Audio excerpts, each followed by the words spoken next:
And with that, friends, on a Monday, and maybe not the way we planned it to be, it's OGP, One Giant Podcast, where, of course, I'm Adam Marmbrecht, covering the Giants here, the Brooklyn Nets over on the Locked On Nets podcast. And over there is the generational season ticket holder tailgating fan for the New York Football Giants, the healthy, wealthy, and wise, though slightly depressed, Andrew Makowitz. Slightly depressed, slightly hungover, Wow. slightly disappointed. Sure. There's a lot of slights going on in here, Adam. And for all the yes, I'm feeling slighted. You know, after paying money to be in the stands and see that debacle yesterday. So we're going to get to, obviously, the Giants lose to the Broncos at home, ultimately 27-13, maybe a little bit of window dressing to make that look more palatable at the end of it. We're, of course, going to get into the game. There's a lot of negatives or a lot of things to at least take a look at, but there are still some positives. We're going to try to balance the books a little bit because I think just about every Giants fan wants to lemming this thing off a cliff. So we'll try to bring it back to neutral a little. Before we do, though, you mentioned being at the stadium because this is now fully back in action, right? No restrictions at Giants Stadium. I had my own little personal experience enjoying the game, my own little pre-game ritual that I got into. But how was it being back in the parking lot? And you have a lot of family gets there for tailgating because you have all the ticket holders. So was it a raucous, good time pregame, but not being omniscient and knowing the sadness that was to come? Well, so we had a little bit of a smaller crowd for our tailgate this time, but the drinks were flowing. Everyone was in good spirits, music blasting all over the parking lot. Everybody was genuinely and generally fired up for this game. And, as the beers start, as you have 1, 2, or 3 more, you get even more excited and more bullish on the Giants' chances.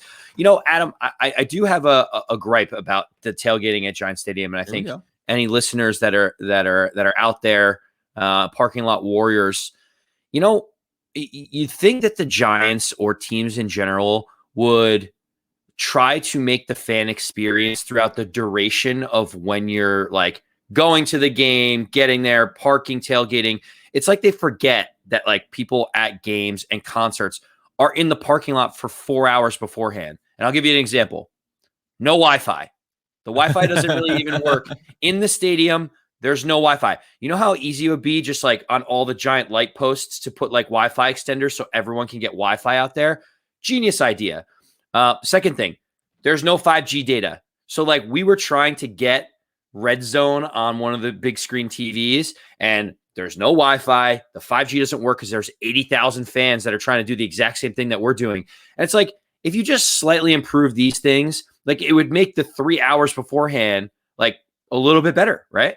People have had their complaints about the stadium itself, right? But now Andy's extending it out to the parking lot. Even some things beyond the perimeter of the stadium is also suffering. Yeah, I'm actually, as someone who doesn't do a lot of the tailgating, but I'm mildly shocked that the stadium and the surrounding area isn't just completely. It should be. You should almost be able to see the internet above your head while you're in the parking lot.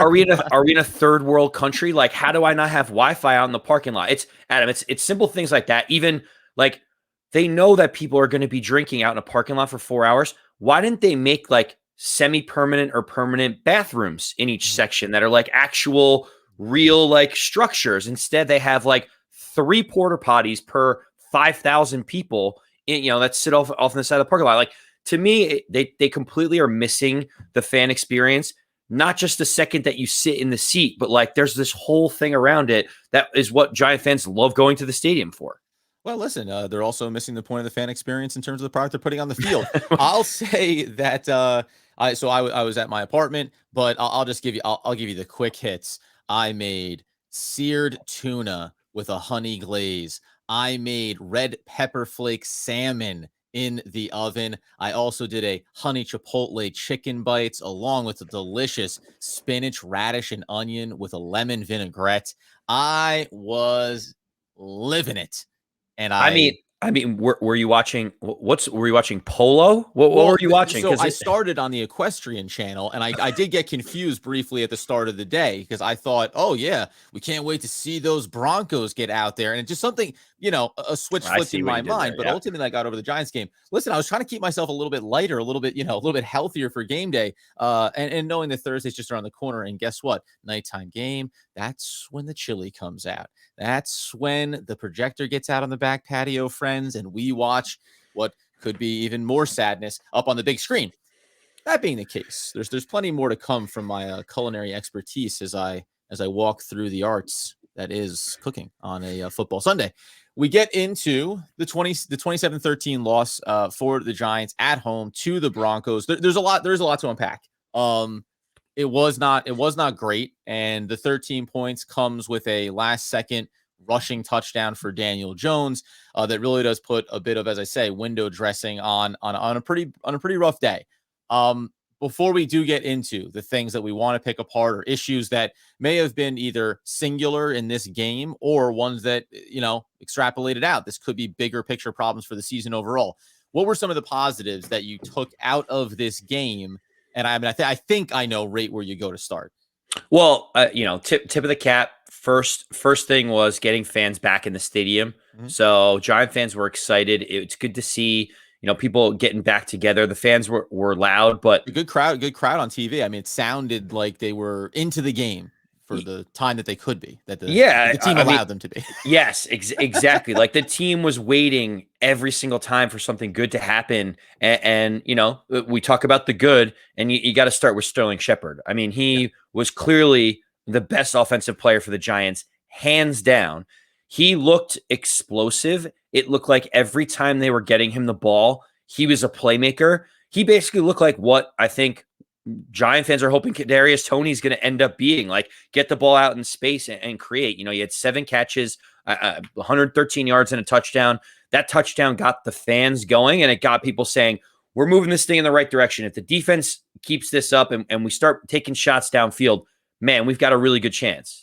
Yeah, I like it, and I think he did look. And it's funny, we talked about him before. We talked about in the preseason the injuries that he's had over his career. It makes it hard, I think, sometimes to fully lean into what he can be as a receiver, right? So you got to see a sample size of that certainly, and he was, as he said, he wanted to be Mister Third Down, right? Had a couple of nice catches, especially early in the game, to move the chains for the Giants. Listen, I know people won't be shocked when I say this. The offensive line was a positive in this game for everything that happened leading up to it, and there were some very uncomfortable moments for I think specifically on the right side, even your boy Nate Solder. But I think when we came into this game, it was going to be, wow, is it going to be a bloodbath for Daniel Jones? Is he going to be on his back running for his life? And then we'll go from there with what's possible and what this team can do and whether or not they can run the ball and kind of set the tempo and all those things. The offensive line was serviceable. This isn't me giving them high praise across the board, but they did enough consistently, as I think we kind of said in the preseason, to allow the team to have success on a possession to possession basis, down to down basis. So, a tip of the cap to them. They looked good. And if I can throw out another positive, but it's going to get brought back up later in the negative department. And that's the secondary was very good. ... We'll get there later, but they did such a nice job of just keeping everything in front of them, right? Really limiting what the opportunities were going to be for Teddy Bridgewater and the Broncos offense. I think ultimately there were failings there, but this is why you sign Adoree Jackson. This is why you have Peppers and Logan Ryan and all these other weapons. It looked early, first couple of drives, that you were like, great. You want the little tiny nibbles around the fringe? Go ahead and enjoy them, because you're never going to get to the big goal. And we know that unravels a little bit down the road. Is there any other individual players? I know I went offensive line, but are there any other individual performances that stood out to you? Yeah, I mean, you said the secondary was kind of a mixed bag. I mean, Logan Ryan becoming the captain and going out there and forcing a turnover, Yeah, strong game. I think he played probably the best game on defense. Nearly two as well, right? Almost had the second one that wasn't a turnover, wasn't a fumble. He was down, but sorry, I'm going to sidebars here for a second. hope Jerry Jeudy ends up being okay, because that was a pretty brutal, you get into that spot, the ankle and everything else. That could have been another turnover, ultimately stays with the Broncos there. Yeah, but the the strip fumble that he had earlier in the game when it looked like the Broncos were going to go in for a touchdown. I mean, the Yeah. athleticism, that's exactly why you pay him the money. That's why you put the C on his jersey in the front. I thought he was really good. There were some other challenges around the secondary, which we'll get into, like you said. But overall, I was okay with the defense, but then there was a lot of issues to go around for in this game. Like it feels like I want to give them some credit, but then also it was like death by a thousand pinpricks when we were out there and they were moving the ball down the field. Well, okay, so here's how I wanted to, because I thought about this. Everybody was doing it yesterday, right? I mean, the immediate and the vitriol around the coaches and around players and the contract, and all these things, right? But I think that there are some things there that I want to touch on, and also I want to just try to isolate it to this game, right? Like, what were the things that didn't go so well? And I mean, underneath the category of plenty of things not to like, but what surprised me was that by the end of this game, so I mentioned the secondary, it was surprising to me that there were multiple 7-8 minute possessions for the Denver Bronco offense. Right now, you saw this throughout earlier Sunday games. A lot of the commentators are saying, remember, this is the first game back. You have limited preseason. So the more those reps pile up is the more difficult it becomes. Right. But I was very surprised that the early game script resulted in respectable drives for the Giants offense.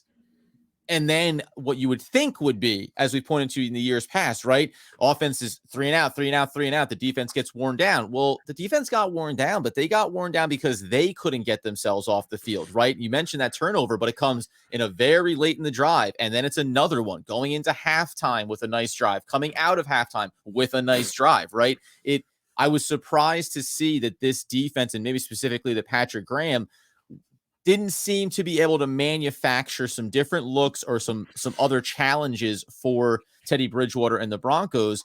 And I'll get your take on it, because there's even like a substat there that I think fans maybe would gloss over and want to give a check mark to, that even as well needs to be included in the, that's surprising.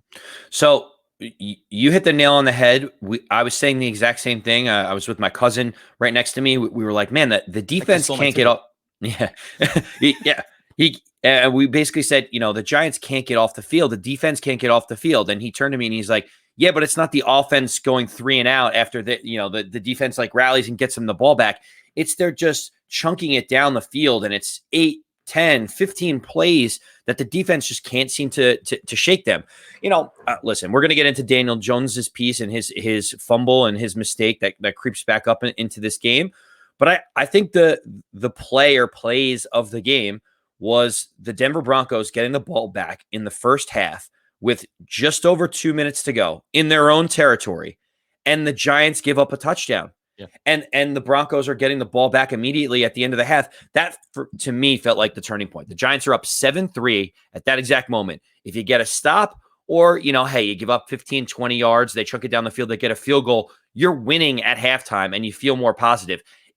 It took the air out of the entire building at MetLife Stadium when they scored that touchdown to go down 10-7 and then have 10 minutes of halftime, and you're not even getting the ball back when it starts. Yeah, and that was watching it at home had pessimistic Mike over, and you can imagine where his state of mind was throughout the course of this. But it was, hey, yeah, okay, so stop them here, like you say. They're going to get the ball in the second half, but you'll be up 7-3. Get a nice little 3 and out, then get the ball back, and all of a sudden the Giants are up 14-6. Like, that's where your mind was going as that drive started, and obviously it doesn't go that way. And one of the things, the subplots here was that the Broncos offensively, so by the end of the game, when you go inside the numbers and you look at the rushing yards here, right, you say, whoa, like, they had that big Melvin Gordon run. That's kind of the back-breaking run in this game.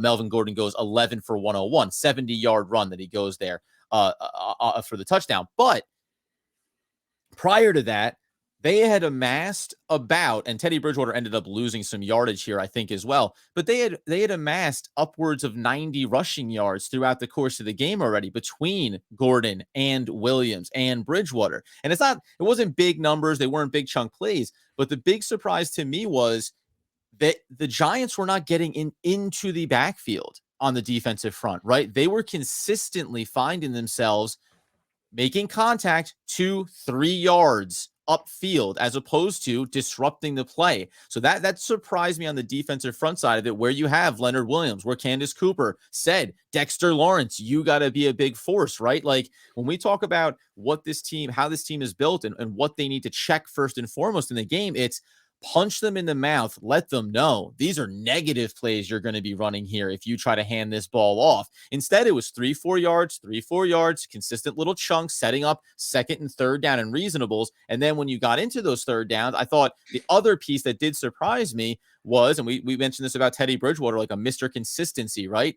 What also surprised me was then on 3rd and 7s and 8s and 9s, they were finding 8-9 yard, 10-yard passes, and all that work was being done over the middle of the field primarily, where they were utilizing that space, making it very difficult, forcing Jabril Peppers to come down and pick up a tight end, forcing Blake Martinez or Reggie Ragland to be out there in coverage. Like, these were manufactured problems by this Broncos offense that, again, Patrick Graham could not seemingly find a way to counteract. Yeah, the pass rush or lack thereof for the Giants in this game was noticeable. And this is my problem. I know we're supposed to keep it to this game, but you know, the issues that the Giants had in the offseason seem to rear their ugly head in game one. We talk about not having that, you know, sack artist on the outside or someone that can really get pressure. We try to address it with Azeez Ojulari. You know, Odenigbo isn't even on the team anymore because it wasn't a good fit. You could see that we weren't able to get the right pressure. And it would be great to get pressure rushing 3. I understand that. But like Teddy Bridgewater sat back and seemed relatively comfortable getting the ball out. And when the Giants are playing zone, we know Teddy Bridgewater is super accurate. He's like one of the more accurate quarterbacks in the league. He doesn't necessarily get the ball vertically, even though there were some opportunities in this game. But to your point, he was chunking it away with 5, 6, 7, 10-yard gains. And that's why the defense couldn't get off the field, because he's accurate and he's not under pressure. Of course, he's going to be able to find some of those talented wide receivers that he has. Yeah, there's a couple of pieces there too. Like, it's funny, you go inside the numbers. The ratings for both the QBs, 116 for Teddy, 90 for Daniel Jones. QBR, 95 for Mr. Bridgewater, 49 for Daniel Jones. But the average yards per completion were right around 7.2, 7.3. That's where they were both at. So they were both getting the same number of yards on an average per play basis, but it was about the consistency with which they play with. That's a tricky one. Would you say, just pulling back to the macro for a second here, there's a couple of things I wonder about. When you're a team that runs a 3-4, but also doesn't really have the pass rushers, like, I know the Giants made that switch, and I'm not suggesting, like, they worked multiple fronts last year. It feels like you probably are better off looking at having more of a 4-3 scheme with consistency until you identify how you're really going to rush the passer, because otherwise in the 3-4 scheme, and this seemed to come up yesterday, was, well, it's a 5-on-3 front when you want to run the ball. And all of a sudden the lanes get opened up. And while Blake Martinez got through for some tackles, and while you had that support, it does feel like occupying that space is a little bit more difficult. And, you understand, what are you sacrificing there? One less linebacker in coverage potentially, but that didn't seem to be working or very effective for Big Blue. So, in the macro, you think about that. You think about how important maybe should it have been to retain Dalvin Tomlinson. I'm not putting it all there, right? But like you let this piece walk away and assumed you were going to be able to manufacture that success as well. And just we won't stay here too long, but you go out and you sign a Dory Jackson, and it has to ask the question, right? When you look at the team and you see areas of strength, I think it's easy to get tantalized by, what if we made a strength even stronger, as opposed to, what if we made a weakness a little bit more balanced? And the caveat here is Azeez Ojulari is on this team. You know that it's going to take time. Rookie, young players. There were some flashes in this game from a few different guys getting towards the quarterback, and they just didn't quite get home on it with young players, Xavier McKinney as well. But this does go back to that kind of roster construction and how you approach this, and wondering a little bit if the Giants and Dave Gettleman chose to bang their head kind of against the wall, as opposed to take a look if there's another doorway. So you talk about the 3-4. I'm not going to overreact. The defense was good last year. Yeah. I think what would be better is to, if you run a 3-4 system, make sure that you have the guys that you want to do it. Like if you're a guy that likes a West Coast style offense, you want a quarterback that is a little bit mobile, right? Yeah. Like just find the right guys for your system. I'm not necessarily too concerned about that, but I am. The things I'm concerned about, and this will probably take us more into the negative, Adam, is the things that are a consistent trend with this team across games or years or players. Like there are certain things that I can't shake. Right. I will put Daniel Jones over to the side for a second because I'm sure we're going to spend some time there. Jason Garrett, uh, I I think that was one of his worst play calling games of his Giants career. And that's probably saying a lot because Giant fans know he is the most vanilla, boring play caller that we've had here. Like he makes Ben McAdoo look good, right? Like let me ask real quick because I'm going to let you go with it. 'Cause I know this is where a lot of people want to go. Do you factor in at all the idea of Kadarius Toney gets one play, doesn't really see the game? Saquon Barkley, you thought he'd be 100% full go. He clearly wasn't. Got 10 snaps, 30 snaps, 10 carries. I mean, you don't have Evan Ingram. Are you giving him any pass on that end of it? I know you're not going to, but just to set the table as far as this, again, isn't full-blown offense for the Giants technically. Yeah, great question. The answer Thank you. is absolutely not. And the reason why is this. Guess what? Sterling Shepard got the ball. Sterling Shepard got the ball downfield, made plays, and was explosive when you put it in his hands. Look what happens, right? Yeah. What blew my mind is you spend $20 million on a guy like Kenny Galladay, and it was like they were allergic to calling plays for Kenny Galladay. They put him in positions that like it was almost impossible for him to be successful. Yeah, caught that early ball and then basically didn't see him for 2.5, 3 quarters. Right, and then the Broncos are trying to approach that and shut that down. But to your point, though, plenty of teams have number ones that other teams want to take off the table, and you manufacture ways to get them the ball. Right, you still get him the ball, and there were plenty of single coverages for Kenny Galladay out there. I watched it with my own two eyes because I kept saying you spent $20 million on a big play, jump ball, deep vertical wide receiver, and you didn't throw one deep jump ball to Kenny Galladay the whole game. And like when we got inside the 20, I sat there and said, "Can we just you have Kenny Galladay isolated one-on-one? Why don't we just do a 50-50 ball out there to him?" Daniel Jones is relatively accurate in those plays. Kenny Galladay 6 inches taller than the guy that's guarding him. Give him a chance. And instead, on the 4th down play at the end, they run like a slant out route and try to force it into Kenny Galladay in a position that makes no sense whatsoever. So that to me is number one, is like you spend $20 million on a vertical wide receiver, you don't throw him the ball down the field once. Yeah, so I'll give the caveat that Kenny Galladay said this himself, right? It was going to be a gradual process getting into it, having not had a training camp. So, I'm just throwing that out there for context of the way the player talked about it. I'm not going to talk about how Jason Garrett frames, what he has his expectations for. You mentioned, though, at that point, I think it's 20-7 at the point that the Giants are down there. I could be wrong. They're down 2 scores. I know that. The sequence of events that they go through there, and this is really where everything else leading up to that, I kind of took it with a grain of salt. Listen, there's some plays you'd like to see. You want to see it develop. You saw some good things from Sterling Shepard. You saw Darius Slayton have a couple plays, drop a couple plays. I think that's typical. You saw that Kyle Rudolph clearly either not 100% or not going to be 100% of the player that we thought we were getting in, right? Probably could have used, and this does go to Jason Garrett's lap, probably could have used a bit more Caden Smith in the passing game when you needed some of those plays because he's shown he's capable of doing that. But they got down there in the red zone. They ran the first play was a drop where they tried to run kind of a streak route out of the backfield for Saquon Barkley that Daniel Jones made a poor choice trying to force it to him. But so I'm trying to go through as quickly as possible. It's a bad play because when you're in a truncated field like that and the running back comes out, if you bring him out and he goes out into the flat, well, now you're creating space between him and the safeties or the linebackers. When you run him streaking into the end zone, you run him into a dead end. It's like running a player down an alley and then telling him to turn around and try to make a play. So it was a bad play all around. They then have the running play to Saquon. He scampers out. And then to your point, when they try to go to Kenny Galladay there, it is to Kenny Galladay, he is in the end zone, but it's him on the front edge of the end zone. Like It it makes was the no sense. and by No the way, I sense. think I looked up the fact on the first down play was a fade route to Kyle Rudolph. It was the jump ball opportunity there, and they said that's where Kyle Rudolph, not in the system, isn't really familiar, doesn't know what he's supposed to be doing there. And that play has been run before, like to him in his previous stops. It's not that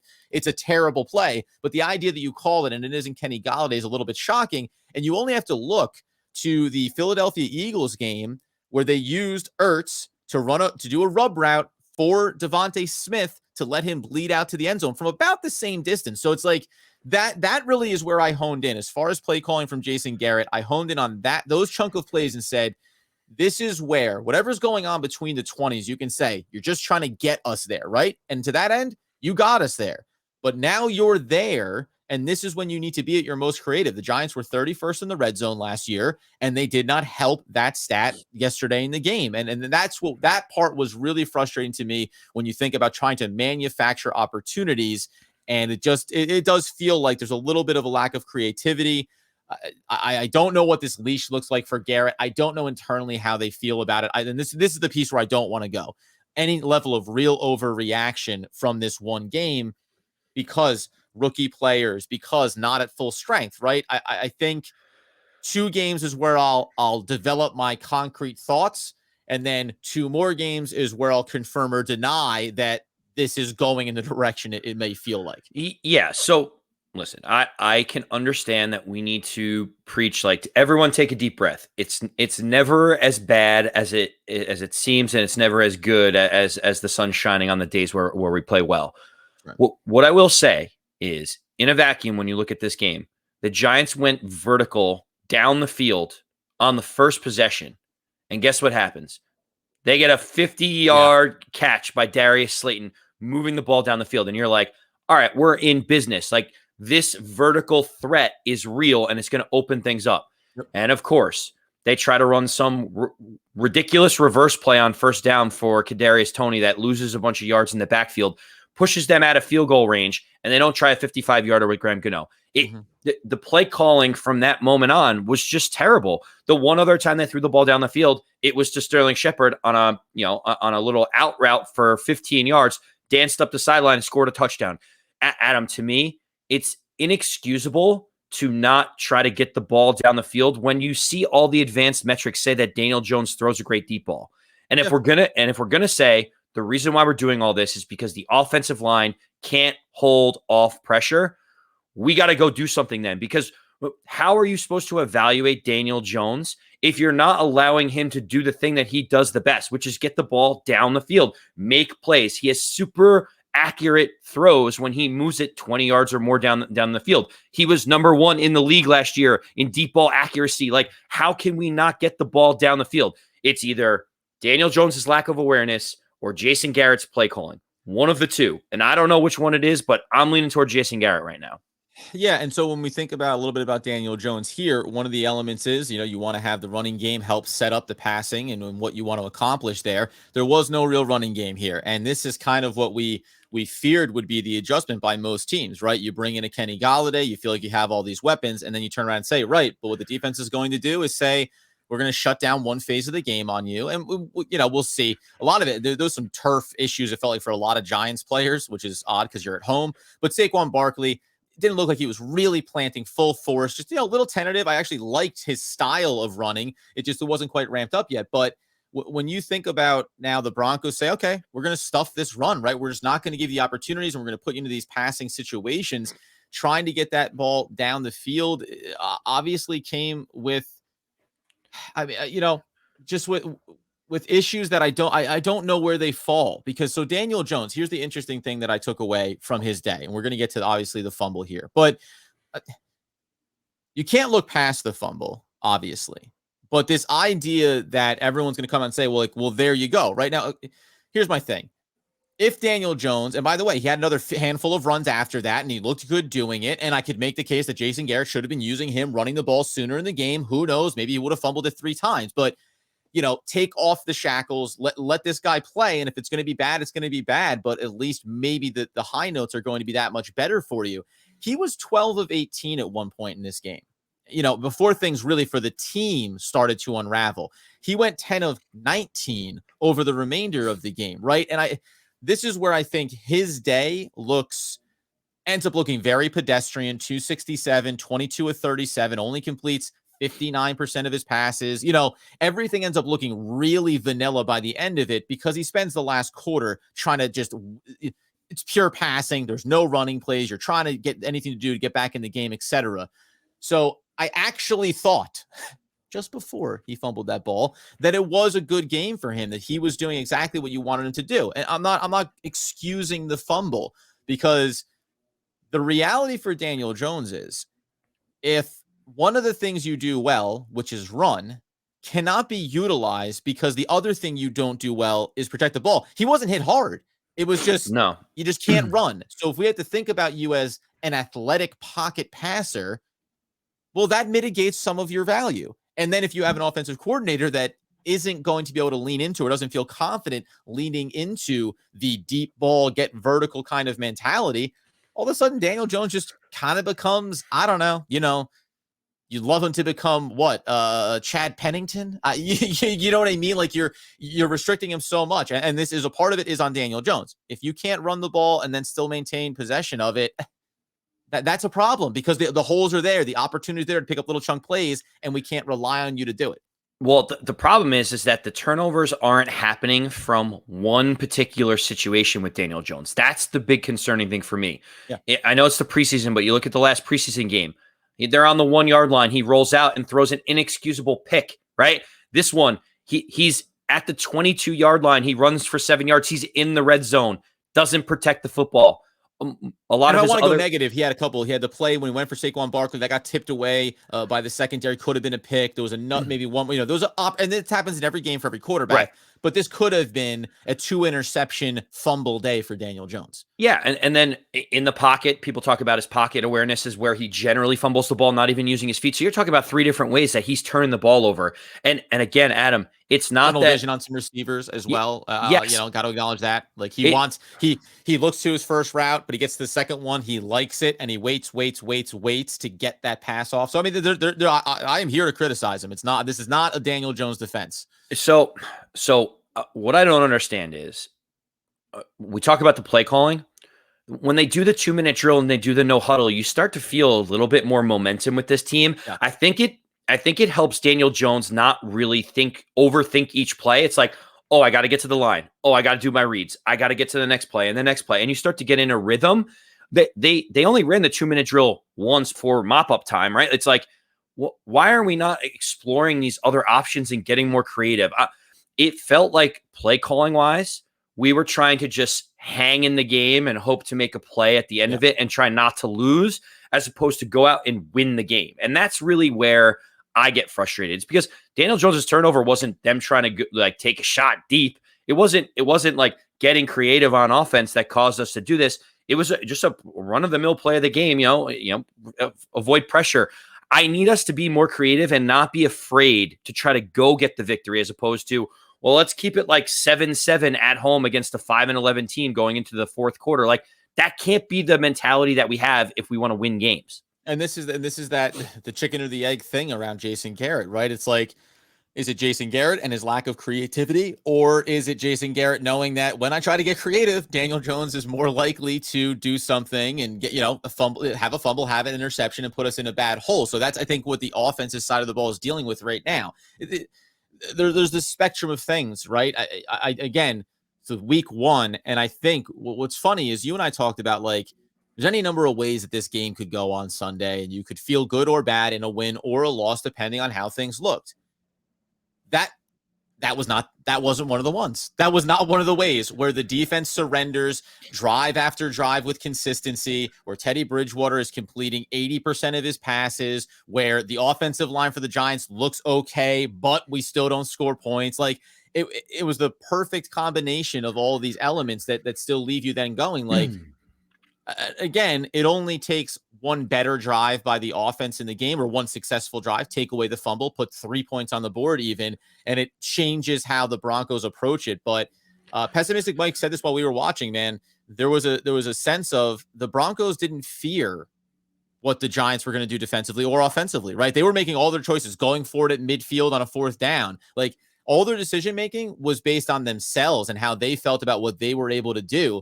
And that really does tell you a lot about what the Giants game plan looked like and how it was executed yesterday, because it was almost like, yeah, whatever. We're running our system. They have yet to tell us that we can't do something we want to. So why are we going to worry about it? So Adam, this is the tough part that Giant fans probably don't want to have the answer to the question, but I need to ask it because it's just sitting out there right now. At the end of the day, Pat Shurmur was the offensive coordinator of the Broncos, and he called a great game. Like he put his players in the best position for success. You have Teddy Bridgewater out there. Teddy Bridgewater was traded from the Carolina Panthers to the Denver Broncos for a 6th-round pick. The Broncos are paying Teddy Bridgewater less than the Giants are paying Daniel Jones. And to be honest with you, Teddy Bridgewater was the much better quarterback on Sunday. Now, I need to pose the question. If Daniel Jones can't look better at home with ideal weather circumstance, if he does not look better than Teddy Bridgewater, who by any stretch of the imagination is probably the 16th to 22nd best quarterback in the league, right? Like he's somewhere in the bottom half, but not bottom third. Yeah. If Daniel Jones can't look better after this much time than Teddy Bridgewater, like where is the ceiling for Daniel Jones? And does it make you wonder, like, man, if you could get someone like Teddy Bridgewater to start for your team for $3 million and a 6th-round pick and just right the ship? Oh, you're confused. Yeah, you're confused because Teddy Bridgewater wouldn't look like that starting for the New York Giants. Like, I think that's kind of the point here is that, like, and it's again, Daniel Jones didn't play well. He didn't look good. The Giants may have to move on at their quarterback and use their 2 first-round picks next year to accomplish getting a new franchise opportunity for themselves. This isn't again. It's the way the team gets constructed, right? When you go back to the draft and you think about, well, when you make the choice at 20, okay, you made the trade back. Now at 20, you could have done anything. I talked about this yesterday watching the game. Take Tryon, right? We love that kid. Oh, that's way too high. Is it way too high if you know you have a need and you need to fill it, or do you want to go with the sexy extra weapon? When you get to position X in the free agency and you say, should we sign Adoree Jackson or should we look at another area of this team that we need to improve so that we're as balanced as we can possibly be? Like, and Daniel Jones gets thrown into that group as well. Should we be bringing in a veteran quarterback and automatically moving on, or whatever the case may be? It's been a poorly run organization. The decision-making process is not great. And we didn't even touch on this, and we have to at least acknowledge it here at the end of the day, that Joe Judge throwing that challenge flag on a touchdown, which is automatically reviewed, and you have no ability to do that, and it costs you a timeout. Like, these are the kind of things, right? When we talk about who we like or don't like, and, oh, well, it's Mara's the problem, and then Gettleman's the problem. But we all want to keep ourselves away from Joe Judge, and I'm not going to put him, over the coals here for it. But it's just, he said his frustration piece, want to get in the ear of the referee a little bit there, but I know I can't do that. I shouldn't do it, whatever. It's like there's a Giants element here that's infectious, right? It catches everybody. And I think you look across town and remember about Sam Darnold. You just saw him win a game against his former team yesterday. And you just get that feeling of like, is this organization in a position to bring in talented players, utilize them, and create an opportunity for the team to have success? I don't know, right? And now a quick turnaround as we look ahead to Thursday, and we're going to get a quick answer here about where this team is at and what this season looks like, because week 1 tells you this is going to be a very long year, potentially, one where I think the Giants will grow and get better, but there are still all of the same tentpole issues that we've talked about for the last 3 seasons waiting to be answered. Like you said, short week, team heads to the Washington football team. The defensive prowess of their team is not going to make it any easier on this offense, Adam. Yep. What I will say is, Ryan Fitzpatrick went down with an injury. We don't know his status yet. It sounds like it could be a hit. The Giants may be facing Taylor Heineke, and so that's the worst of the 2 quarterbacks to have to face. I'm more nervous now about the matchup than I was before. Well, and this to me speaks to, like, if Heineke outshines Daniel Jones again, then Yeah. in the first 2 weeks you've had Teddy Bridgewater and Taylor Heineke outplaying our first round top 6 draft pick in Daniel Jones. And I know, like you said, a lot of it is organizationally, systemically, culture. It could be anything. Yep. But I will say, short week, Giants need to get this right. They got to at least look competitive on the field. It's a division game. Going to be tough to win it on the road. We'll get into our predictions and everything when we come back in on Thursday. But let's just look better. Let's start moving things in the right direction as opposed to what happened on Sunday. Jam-packed one. Is just looking better enough? We'll find out as we work our way through the week. You can follow us on social media, One Giant Podcast, over on YouTube, where we're really bulking it up over there with some guests and different clips and segments and fantasy picks and game predictions. So follow us over there. Subscribe to the channel if you so choose. And of course, listen to the podcast wherever you get it in your ears, I guess would be the way that you consume that. I know how podcasts or work. eyes. Yep. Yeah, either way, you use all the appendages, I guess. Taste it, feel it, touch it, want it, need it, desire it. And as Andy Mackowitz, in spite of yesterday, would want, need, and demand that people know. As always, let's go Big Blue.